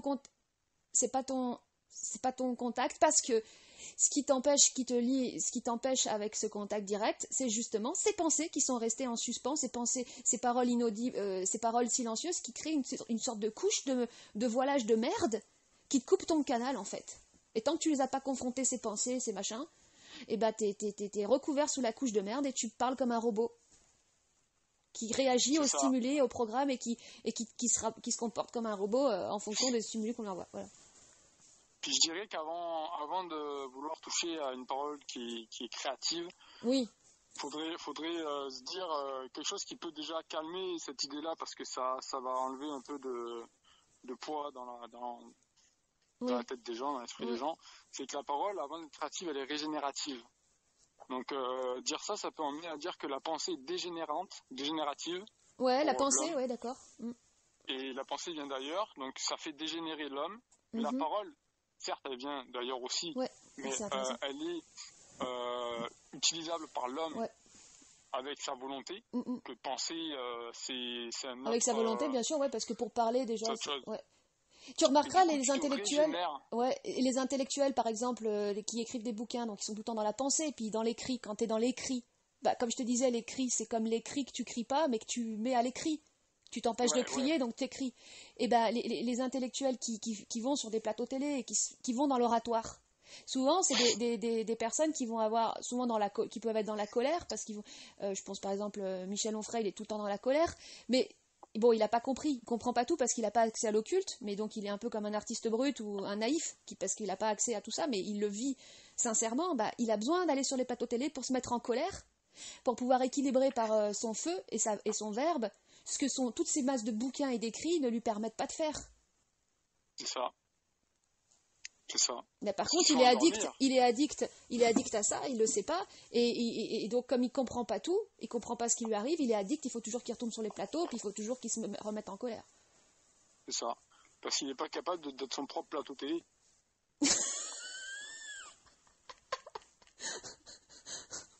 Ouais. Parce que si tu deviens ton propre plateau télé, et moi je le vois, j'ai vécu comme ça depuis que je suis petit, j'étais toujours en interface mentale dans ma tête avant de comprendre ce que c'était. Je voyais des gens que je connaissais, et puis dans ma tête, Je voyais des gens que je connaissais parce que ça me les montrait, et puis c'est comme s'ils me posaient des questions, et puis je leur parlais, et puis du coup j'étais avec eux, et puis on discutait, mais j'étais tout seul dans mon coin, là, chez moi, et maintenant ça continue pareil. Je sais que c'est une interface mentale, et j'ai compris il y a pas longtemps, avec cette idée du public de YouTube, je disais que ça me servait d'interface mentale aussi, Ouais. que c'était ma conscience, mon esprit, ce qu'on veut, là, qui se servait d'interface mentale pour me permettre de rationaliser la communication que j'avais avec. Eh ben oui. Comme un outil de... En fait, tu utilises ça, ouais. Ta chaîne et tout comme un outil de contact avec toi, ouais. T'as ton support. En même temps, c'est réel, donc... Puis en même temps, il y a quand même des interactions avec l'extérieur. C'est marrant parce que c'est une interface, mais interactive en plus avec l'extérieur, donc c'est intéressant.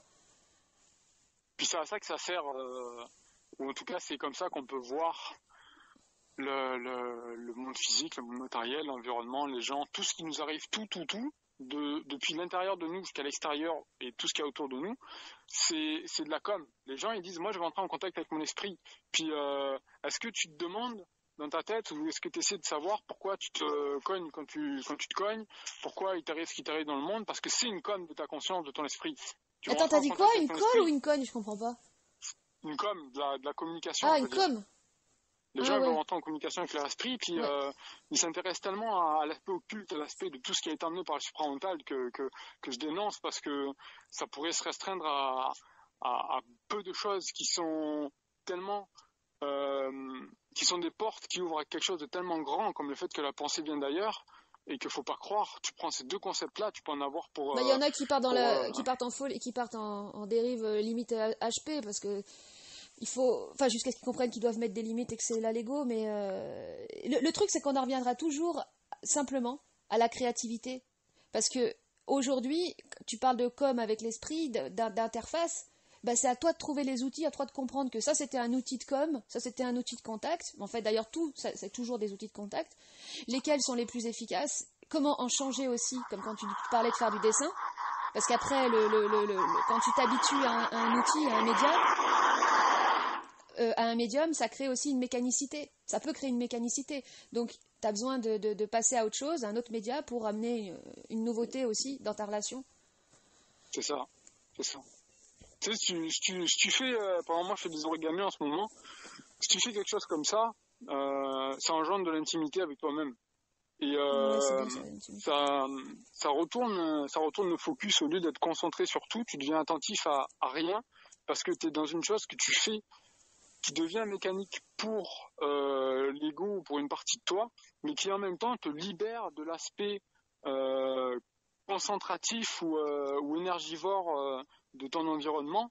Ouais. Et ça crée de l'intimité à l'intérieur, et c'est dans cette intimité-là que tu vas voir que ton origami, il va te parler, il va te dire des choses. Ouais, bah tu rentres dans ton univers, tu crées ton univers aussi, ouais. C'est ça. Ouais, ce que j'ai appelé le vortex, ouais. Mais ça peut se faire aussi en faisant une tarte aux pommes et en n'importe quoi. Mais oui, voilà. Quelque chose qui prend suffisamment de temps, qui est suffisamment, qui est suffisamment prenant, qui ouvre suffisamment un monde pour toi. Bah oui, les origamis, tu plies, tu déplies, ça s'ouvre. Un dessin, ça se crée. Une tarte aux pommes, ouais, ça peut créer un monde aussi. Quoique une pizza, peut-être un peu plus, parce que pizza planète, je sais pas. Bon. Bah, tu fais une tarte aux pommes ou une pizza, puis il y a une pensée qui te vient, tu te fais chier, tu visualises que tu la balances sur ton esprit, tu vas voir s'il va encore te faire chier. Puis tu la manges et puis t'es tranquille après. Ouais. Puis fais-la chauffer bien comme il faut. Parce que t'es en colère, parce qu'on te respecte pas. Il y a tout qui est utilisable. Moi, je me rappelle, ma mère, elle m'a souvent dit, toi, tu cherches la petite bête partout, tu veux tout comprendre, tu veux tout questionner, tu veux tout remettre en code et tout. Puis aujourd'hui, je l'entends me dire ça dans ma tête des fois, parce que je sais qu'il y a de l'attaque, ou il y a un système de défense. De la mémoire, des empreintes émotionnelles aussi. Attends, c'est ce qui m'est arrivé tout à l'heure. Donc là je suis chez mon père. En fait, il se trouve que mon père, quand j'étais petite, il m'appelait toujours du fin fond de nulle part, enfin du fin fond de la maison. On fera un truc un peu sur les parents une fois. Et il m'appelait en hurlant Hélène, comme ça, Hélène. Alors moi j'étais toujours concentrée dans mon vortex, dans mon univers à faire mon dessin, puis j'entendais la voix Hélène, et puis ça crée un choc, un stress cellulaire. Quoi? Parce qu'il me demandait toujours un truc, très très chiant. Il faisait exprès parce que toute son initiation à lui c'était me faire chier. Mais je comprends maintenant pourquoi c'était génial. Et là, je prenais ma douche ce matin, et qu'est-ce que j'entends? mon père, je l'entends pas monter, et je t'entends Elod, et là, pouah, je te jure, comme dans le film de Church, le film où la meuf dans la douche, là, avec le film d'horreur, je te jure, c'est le truc qui est parti, je fais quoi? Il y a la mémoire cellulaire, là, qui a réagi direct, je fais, putain, mais tu m'as foutu la trouille et tout. Et là, mon père, il me dit, et là, j'étais exacerbée. Et là, j'ai compris pourquoi j'étais exacerbée, parce qu'il fallait quand même que je le choque légèrement, pour qu'il puisse avoir l'impact, l'onde de choc, et qu'il me dise, ah ben oui, mais c'est vrai que je t'ai traumatisé. Là, tu vois, prise de conscience. Et là, hop, on nettoie la mémoire. En plus, c'est sous la douche, hop, ça nettoie. C'est ça. Ouais, donc, ouais, tu disais, ta mère, elle te disait tout le temps que tu cherchais machin, et t'as eu la pensée... J'ai la pensée de ça maintenant, mais sauf que maintenant, je dis, bah oui, mais je la vois, la bête. Puis elle est pas petite, en fait. The best is the best. Ouais. C'est ça, à force de chercher la petite bête, tu la vois, puis quand tu la vois, bah, c'était prêt à la voir, c'était prêt à dealer avec aussi. Tu te rends compte que toi-même, t'es une bête aussi. Que c'était toi la bête. Tu te sens bête, en tout cas. Comment? Tu te sens bête au début. Ouais, mais la bête, la bête, il y a un aspect monstrueux, et ça, c'est ce qui fait peur. Je dirais que c'est ça le réel, en fait. Parce que, tu vois, t'es pas réel tant que tu veux te réfugier dans du beau, dans de l'idéal, dans de la lumière et tout. Et quand tu deviens réel, tu sais, tu parlais d'être amputé, tu parlais, ben, tu acceptes ta part de monstruosité, en fait. C'est ça la signature de ce qui est réel aussi. Ouais, puis j'apporte une nuance là-dessus parce que ça me touche ce que tu dis, parce que il y a le fait d'assumer déjà. Moi, toutes les steps que j'ai fait vraiment d'intégration, il y en a eu 2-3 là ces 2 dernières années vraiment qui ont été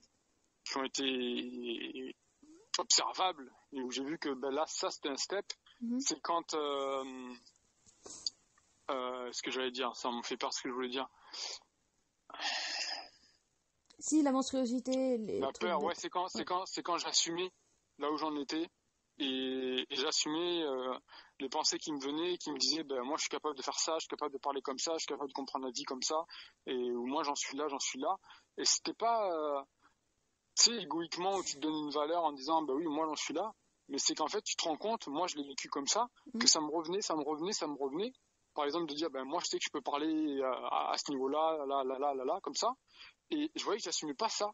Et ah bah oui, mais c'est la grandeur, ouais, bien sûr. Et je voyais que ça générait une espèce d'expérience où finalement ça sortait mal, ça faisait souffrir. Tu sais, c'est ça l'auto-sabotage. Quand par exemple une personne, l'auto-sabotage, tu l'observes. Enfin, quand une personne te fait un compliment. Bon, moi j'observe ça parce que je fais des compliments à mon père ou des choses comme ça. Tout de suite après, ouais mais non, mais c'est pas si bien que ça. Mais en fait, putain, moi j'ai mis du temps parce qu'on me faisait souvent des compliments sur le niveau artistique et tout. Et tout de suite après, voilà, cassage. Pourquoi? Parce que la grandeur fait peur. Parce que c'est le pouvoir. De toute façon, si tu vas chercher une confirmation à quelque niveau que ce soit à l'extérieur, tu vas être mis en expérience et tu vas ça c'est l'inverse. Oui. Mais ça c'est l'inverse parce que quand tu cherches la reconnaissance extérieure, c'est parce que encore une fois, t'as pas reconnu ta vraie grandeur, mais tu cherches de la grandeur. Donc tu cherches des bouquets de fleurs, des trophées, des applaudissements, de la lumière. Tu cherches donc l'inverse de l'auto-sabotage, mais donc tu vas trouver quoi? Bah, de la frustration, de la déception, de tout ça. Voilà. Donc quand tu comprends que quand on te fait un compliment, quand tu comprends que quand on te fait un compliment, tu dis merci et tu dois le dire avec sincérité. Au début, tu le dis, ça t'arrache un peu la gueule, t'es un peu crispé, mais après tu dis merci et tu le dis sincère et tu dis merci. Et ben là, ça veut dire dans le subtil, dans l'invisible, ça veut dire que toi tu reconnais que quand on te fait un compliment qui est juste, c'est-à-dire qui est adapté par rapport à quelque chose que tu as réalisé. Parce que c'est pas les compliments qui t'arrivent dans la vie viennent pas par hasard, ça vient aussi de ton, on va dire, l'esprit qui te donne une confirmation de quelque chose.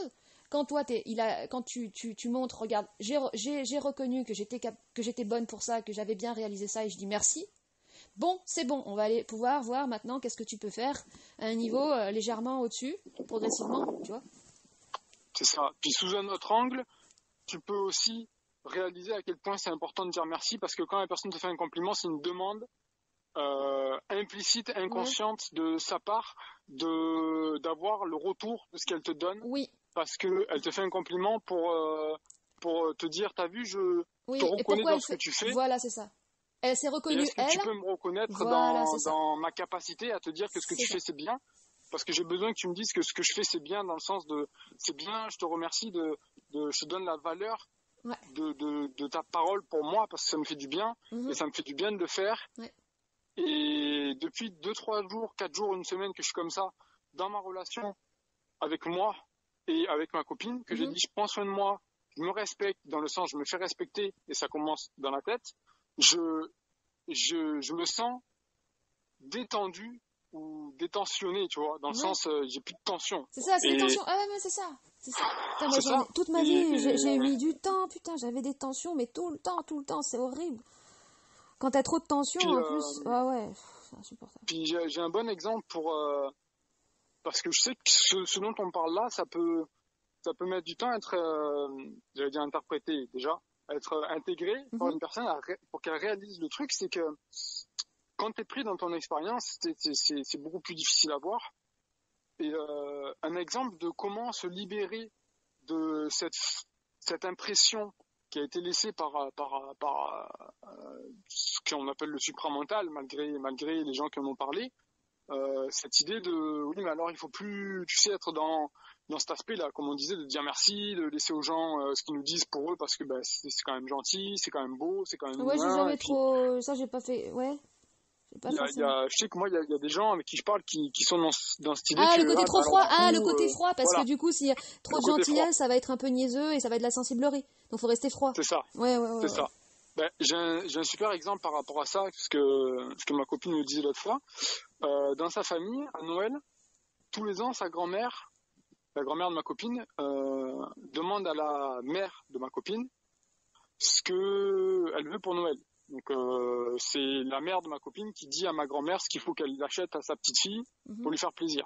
Ouais. Et comme c'est une sorte de... la mère, elle sait pas forcément, elle l'appelle donc Laura, elle lui dit qu'est-ce que tu voudrais pour Noël? Comme ça, tu me dis ce que tu voudrais, je dis à mamie que c'est ça qui te ferait plaisir. Et comme ça, mamie te l'achète, mamie te l'offre. Mais mamie n'est pas au courant que c'est la petite fille qui a dit à sa mère qu'elle aimerait avoir par exemple du parfum. Comme ça, la grand-mère a l'impression qu'elle fait une surprise à sa petite fille en sachant d'avance que ça va lui faire plaisir. Donc en fait, tout le monde est dans le complot, mais personne ne sait que, tu vois, la grand-mère n'est pas au courant que la petite fille, elle sait. Et ta copine, elle a intérêt à bien jouer quand elle va trouver le truc. Ah, c'est exactement ce que j'avais besoin. Ça, c'est le first step. Et jusqu'à maintenant, ça se passait comme ça. Sauf que cette année, il fallait que ma copine update un truc. Donc, ça s'est passé. Attends, j'ai pas entendu. Il se trouve que ta copine quoi? J'ai pas entendu ce que t'as dit le mot. Il fallait qu'elle actualise. Oui, parce que t'as dit en anglais, t'as dit quoi? Qu'elle upload. Update, mais upload, ça fonctionne aussi. Actualiser, d'accord. Ouais, actualiser, ouais. Et du coup, ça s'est pas passé comme ça. C'est que, en fait, à la base, ça s'est fait comme ça. Donc la grand-mère a appelé la mère a appelé la fille a dit à la mère a dit à la grand-mère. Et on n'a pas dit à la grand-mère que la fille est au courant. Ok. Donc le parfum a été acheté, il était là, et puis du coup la fille a donné les sous, voilà, ça s'est fait comme il fallait. Et il y a quelques jours, la grand-mère a appelé la mère en disant, en fait, je vais changer les cadeaux parce que j'ai 2 petites filles et je voudrais pas que ça fasse de jalousie, donc je vais acheter les 2 mêmes cadeaux qui sont genre un panier avec du vin, des chocolats et je sais pas quoi.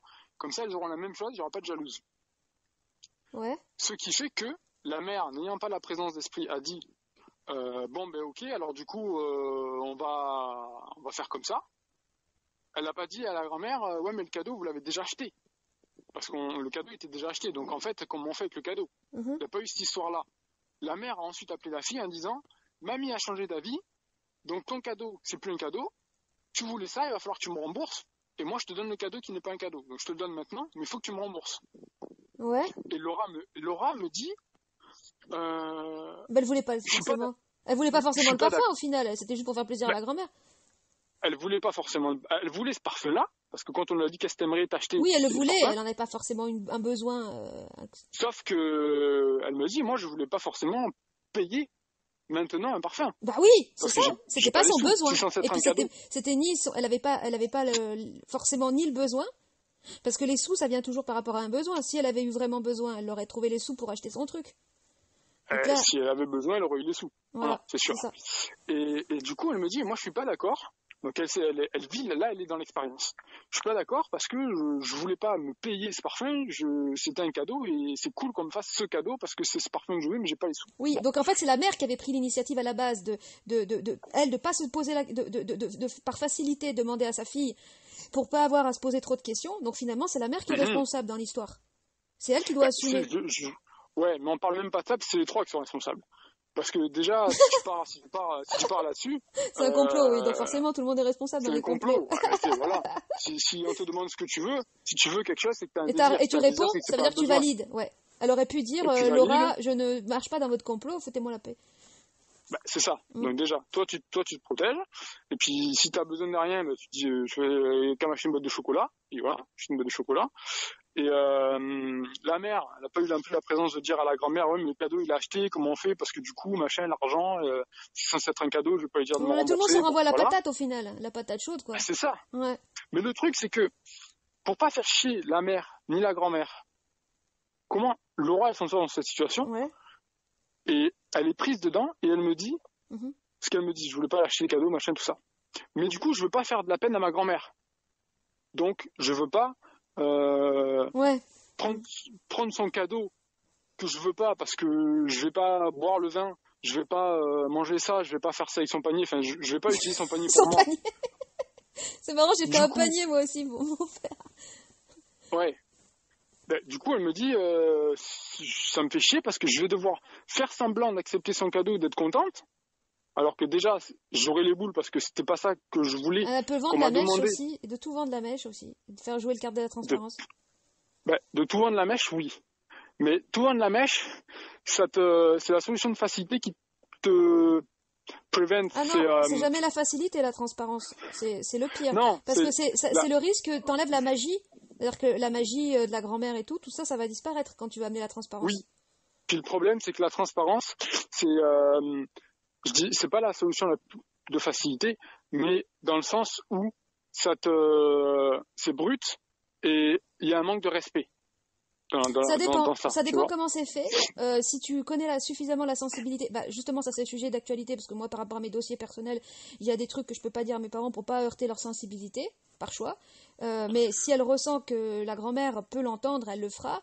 Voilà, ça dépend de beaucoup de choses. Ça peut être fait avec respect, la transparence. C'est pas forcément la transparence, tiens, je te balance la vérité comme ça, cru, bam, prends-la dans ta tronche. Tu vois, Oui, c'est sûr.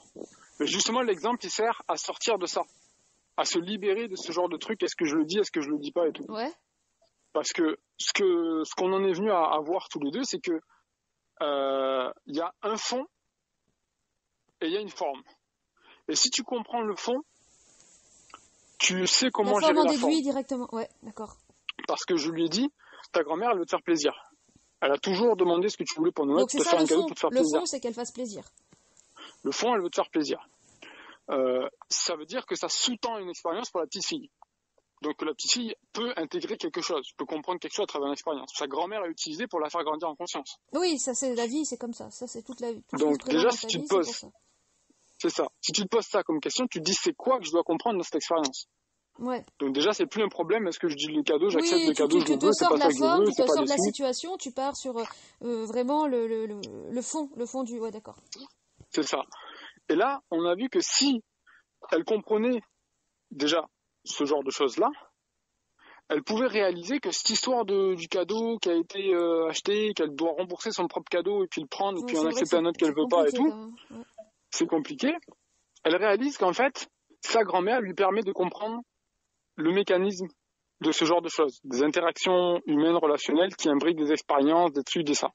Donc en fait, elle peut accepter le cadeau de sa grand-mère qu'elle aime pas, en lui disant merci pour la forme, et pour elle-même individuellement, merci mamie pour l'expérience que tu m'as permis de comprendre, le mécanisme que tu m'as permis de comprendre avec ton panier. Ouais. Donc en fait, son remerciement, puisque son remerciement il est intelligent, et puisqu'elle aura compris le fond, elle va pas vivre l'expérience à contre-cœur, comme au départ, elle voulait pas accepter le cadeau pourri, ça l'intéresse pas.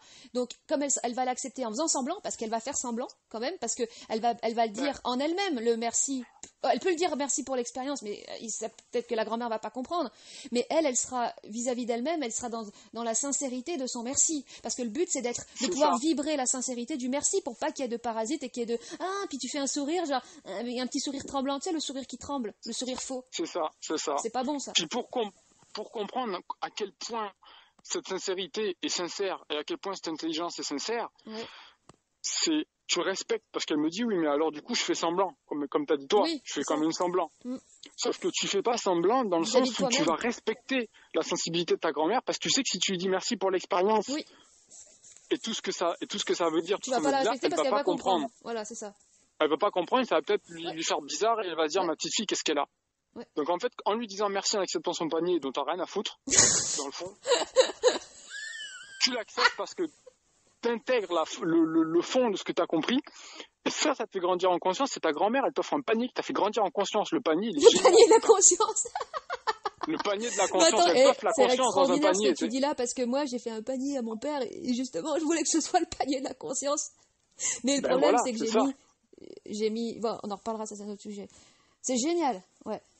Puis je lui dis, putain, t'as un panier qui t'a fait conscientiser et le parfum que tu voulais, tu sais. Parce que Oh ça ouais, vaut pas bah que 40 ouais, balles. Tu sais. voilà, ouais. Ah, elle dit comme ça, je dis, tu respectes ta mère, parce que tu vas pas lui faire un retour, tu respectes ta grand-mère, tu te respectes toi, t'as compris un truc, t'as ton parfum, t'as du chocolat. T'as ton panier que tu pourras filer à ton copain, il sera content. Ah non, peut-être pas le. C'est ça. Oui, mais moi je ferais un truc avec. Après, vous passez au niveau supérieur, vous faites carrément une exposition avec, vous faites une installation d'art contemporain avec le panier, un truc. Non, je déconne. Je te l'enverrai, tu le mettras avec le trou de verre et le. Oh purée, ah ouais, on fait une expo. Ah ouais, non, mais là, oui. Oh putain, tu vois, là, je suis en train de m'enthousiasmer. Là, je suis programmée, là, c'est mon artiste qui programme. Attention. Il va falloir que j'arrête la conversation parce que je dois. Ouais.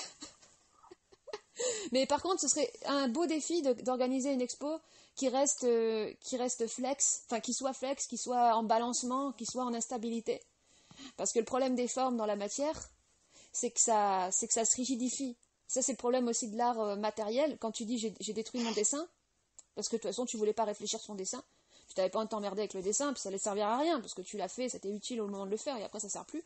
Et ben. Je voulais pas le colorier. Ouais. Bah, la coloriage, c'est une mort aussi. Ça remplit, ça met de l'opacité, ça met de l'opacité, ça met de l'épaisseur, ça met de la saturation. Alors que les traits, les traits de dessin de crayon, c'est que de l'ouverture. Quand tu fais un portrait, par exemple, avec des craies de crayon, tu ouvres. Tu fais des lignes, donc tu crées, mais tu ouvres complètement. Tu peux créer un visage complètement ouvert. Quand tu le remplis, bah, il s'épaissit, mais c'est une belle histoire parce que tu peux. Ça, c'est une histoire d'un. Je sais plus, c'est Khalil Gibran. Ouais, c'est ça. C'est la page vierge. Le poète, il veut garder sa page vierge. Tu vois, sa page blanche parce qu'elle est belle, elle est pure. Tu vois, comme la Vierge, elle est pure. Mais quand il va écrire, il veut pas souiller sa feuille. Mais bon, il est obligé parce que s'il se complaît dans la virginitude, bah, il se passe rien et puis c'est la mort. Enfin bon, bref. Ouais. Et pourquoi elle est pure, la Vierge? Parce qu'elle s'épure. Elle est pure parce que. Et oui, c'est pure parce que c'est pure. L'épuration du karma. La Vierge Marie, c'est ça. La Vierge Marie, elle est pure de tout karma parce qu'elle s'est purifiée du karma. C'est pas parce qu'elle est arrivée qu'elle était vierge. L'Immaculée Conception, c'est de la merde religieuse en fait. C'est une conception qui est immaculée surtout. Oui, c'est un concept. C'est surtout ça. Le concept, il n'est pas maculé. Le concept, il est mental. Il n'est pas réel. Il existe en tant qu'abstraction mentale. Ouais, c'est drôle de truc. C'est ça. Puis là, on comprend pourquoi une vierge peut faire l'amour. Parce qu'elle a été purifiée? Ah, c'est ça, c'est pas la vierge parce qu'elle est vierge. C'est les vierges du zodiaque, Marie. Et elle a été purifiée la Vierge Marie parce que Marie-Madeleine, elle est née sous le signe du vierge, c'est tout. C'est tout, c'est. Stop là. Le mysticisme, ils en ont fait une religion de Marie-Madeleine la Vierge parce qu'ils n'ont pas compris que c'était avant l'astrologie en fait. Ah ouais, d'accord, je savais pas ça. Non, mais c'est moi qui dis ça, mais tu sais, c'est pour. Oui, moi je fais la naïve, tu sais, je joue le rôle de la naïve là. Oh, enseignez-moi, maître. Et en même temps, il y avait une partie de moi qui me disait, en fait, je m'en fous complètement, mais ça m'amuse, c'est une forme de divertissement. C'est ça le divertissement, c'est aussi ça le divertissement. Et Jésus le Capricorne. Jésus le Capricorne. Ouais, pour démystifier la Vierge, tu vois, tu dis, ah, la Sainte Vierge, ouais, tu parles de celle qui est née sous le signe de la Vierge et puis qui est sortie avec le mec qui est né sous le signe de je sais pas quoi, tu sais. Ah ouais. Le signe du Christ. Mais moi, j'irais plus que le Christ, il est. Bon, il peut être tous les signes, de toute façon. Ben, y a une. Le lion solaire, ouais, mais bon, après. de ce que j'entends de loin, il y a une... tu sais, le Ouais, j'ai dit une zodiaque grosse qu'on connaît, connerie. Ouais. c'est le zodiaque qui est qui correspond au regard de l'homme depuis la planète Terre dans l'espace, dans l'univers. Mais il y a d'autres zodiaques. Si tu pars de là, tu sais, il y a le zodiaque de Oui, la et puis planète après, Mercure, le ce qu'il y a, zodiaque c'est que les signes du zodiaque, c'est une sorte de c'est une sorte de, comme tu parles de ciel, là c'est marrant parce que mon frère Ouais. il fait de la géochimie. Donc en fait il étudie les astéroïdes et tout, et on a parlé de ça, et il parle de la Terre, il dit que la Terre il est composé de tous les astéroïdes de la planète. Bon bref, en fait dans le ciel c'est une projection, donc les signes zodiacales c'est des projections, donc c'est des fragmentations. En fait le Christ il est tous les Mhm. signes, si tu veux, parce qu'il c'est au niveau atomique. Le Christ c'est un principe christique, le principe christique c'est atomique, c'est tout est contenu, si tu veux. C'est ça. Tout est, donc voilà, t'es tous les signes. C'est ce qu'explique l'influence de l'un sur l'autre, des planètes les unes sur les autres. Et quand tu les comprends suffisamment et t'intègres Voilà. l'énergie qui passe à travers ces Ouais. planètes-là, parce que c'est des filtres, les Ouais. planètes. Et tu Bah, pourrais t'es imaginer plus que tu as sur une main, l'influence. tu prends toutes les planètes, avec ta main, tu les prends, tu les écrases dans ta main, dans ton poing, et quand tu rouvres ton poing, hop, elles sont reprojetées comme ça, et elles réexistent dans le ciel, tu vois. Voilà. Et t'as un sac de billes magiques. Ouais. Magnifique. Bon, je vais arrêter là parce qu'il faut que je suis en famille, là je vais aller faire un tour. Ça marche. Merci. Et... Mais merci à toi. C'était fun. Ouais, merci beaucoup. Et ben, bon Noël en tout cas. Et passe passe le bonjour à ta copine aussi. Ouais, ça marche. Ok. Et puis si tu fais une vidéo de ça, enfin Ouais. une vidéo ou une audio avec une image, Oui. tu me permets de la mettre sur ma page aussi? Ouais, déjà je te la préenvoie pour validation. Ok. Et puis tu pourras apporter des rectifications si jamais tu veux dire ouais voilà telle image ou machin. Et après je t'envoie le fichier, ouais de toute façon t'en feras ce que tu veux. Ouais. Ok, ça marche. Bah, en général, quand je fais des échanges avec les gens comme ça, avec les gens qui s'occupent, j'aime bien faire Ta les propre laisser présentation. publier. Puis non, justement, Ouais, je tu fais publie comment? ce qu'ils ont fait. Je Et fais ouais, bien. mais alors ça, je sais pas comment. Justement, moi j'aimerais bien faire ça parce qu'il y a des gens, des fois je voudrais mettre sur ma chaîne des vidéos de certaines personnes. Tu fais comment? Tu la télécharges ou tu leur Je fais réimportes? comment? Je crois que je la télécharge, ouais. Ouais, tu la télécharges, ouais, d'accord. Ok. Ouais, c'est ta vidéo downloader YouTube. Oui, oui, non, ça je sais faire, ouais. Non, mais je savais pas s'il y avait pas une autre manip plus pratique que de faire ça. Il me semble que c'est ce que j'ai fait les premières fois, ouais. Ça Il me marche. semble que c'est ce que j'ai fait. Voilà. Ok. Ok, ben merci à toi. Merci, ouais. Puis Et bonne fête à toi aussi. ouais, bonne fête et bonne intégration, bon tout, bon fun, bon Ouais, tout ça. ça se passe. Et attends, juste, je te dis juste une pensée que j'ai eue, que j'ai dû Ouais. envoyer chier. J'ai eu cette pensée, tu vois, genre parce qu'on s'actualise toujours et puis il y a les pensées résiduelles, ces pensées mémorielles auxquelles tu t'es habitué. Et là, tu vois, quand je t'avais dit ouais, il faut qu'on fasse un audio parce que j'avais vraiment aimé le sujet que tu avais abordé dans la dernière vidéo. Et quand je me suis retrouvée ici chez mon père, là il y a mon frère, là il y a ma chienne, il y a mon chat qu'on a perdu, je sais pas où est-ce qu'il est parti, c'était là, on l'a amené, c'était la panique et tout. Non, mais c'est bon, pas de souci. Et puis j'ai eu plein de pensées genre mais non, reste dans ta famille, tu vas pas aller faire un audio comme ça. Au niveau des énergies ce sera pas bon et tout. Et puis après j'ai confronté une autre pensée qui était plus intéressante, tu vois, genre ben non justement c'est bien, ça travaille ta plasticité, ton ancrage, vas-y au contraire. Et puis pourquoi t'as peur? Là c'est une peur qui te motive. Et qu'est-ce qu'on s'en fout, qu'est-ce que t'as à perdre? Et tu sais c'est un peu comme t'as le l'ange et le démon, tu vois, je fais allez ok on y va. Bon allez ça marche. Ouais. Allez à plus. Ouais, à bientôt. Allez à très bientôt. Ouais ciao ciao.